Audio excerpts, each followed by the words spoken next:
Have you ever wondered if getting a tattoo could really be a sin? What does the Bible actually say about it? Before jumping to any conclusions, know that what we reveal here could completely change the way you see this topic. From a controversial verse in Leviticus to a new perspective on Christian freedom, today you will uncover surprising truths that few know. So stay until the end, because the answer to this question could impact your spiritual life in ways you never imagined. Since ancient times, the practice of marking the body has been part of humanity.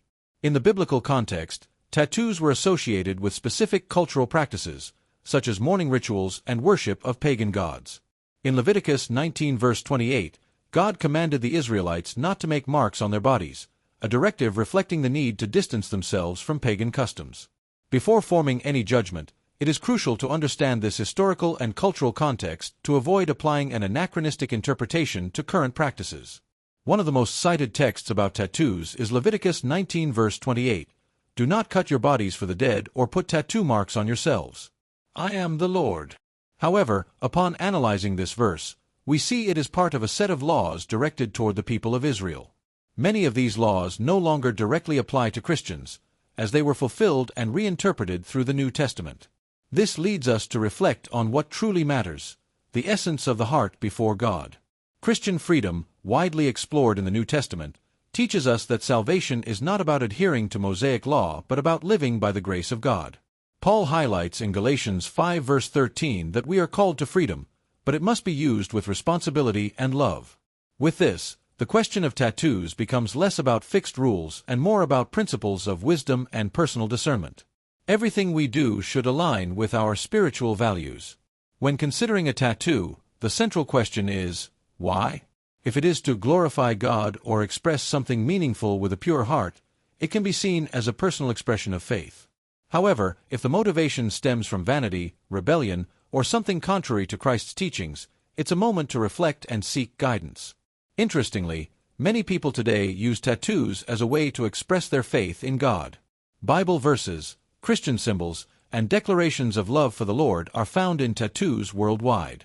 This challenges us to think about whether harmony can exist between a modern cultural practice and Christian spirituality. After all, God looks at the heart, more than external appearances. The human body is described in the Bible as a temple of the Holy Spirit, 1 Corinthians 6 verse 19. This concept encourages us to care for our bodies and avoid practices that could harm them. However, this does not mean every mark or alteration is sinful. Tattoos can be viewed as neutral, depending on the context and purpose, as long as there is respect for the body given by God. On the other hand, ethical and moral considerations should not be ignored. Tattoos carry messages, impact our public image, and influence our Christian testimony.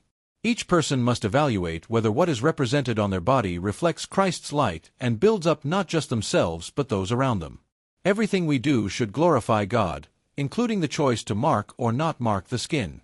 Ultimately, the decision to get a tattoo is deeply personal and spiritual. Your relationship with God should be at the center of any choice.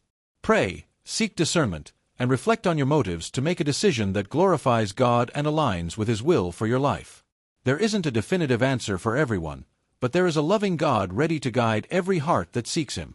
So, are tattoos really a sin? As we've seen, the answer isn't as simple as it seems. The Bible teaches us that God looks at the heart and the intentions behind our choices. Beyond external judgment, what truly matters is a genuine connection with God and how we live to glorify Him. Before making any decision, remember, seek discernment, pray, and allow God to guide your path. If this video helped you see this topic in a new light or sparked a reflection, leave a like because it greatly helps spread this message. Subscribe to the channel for more content that challenges and brings you closer to God. Activate the bell to not miss any updates, and, of course, share it with someone who also needs to hear this. And don't forget to check out other videos on the channel because there's a lot of good content waiting for you. See you next time, and may God bless you.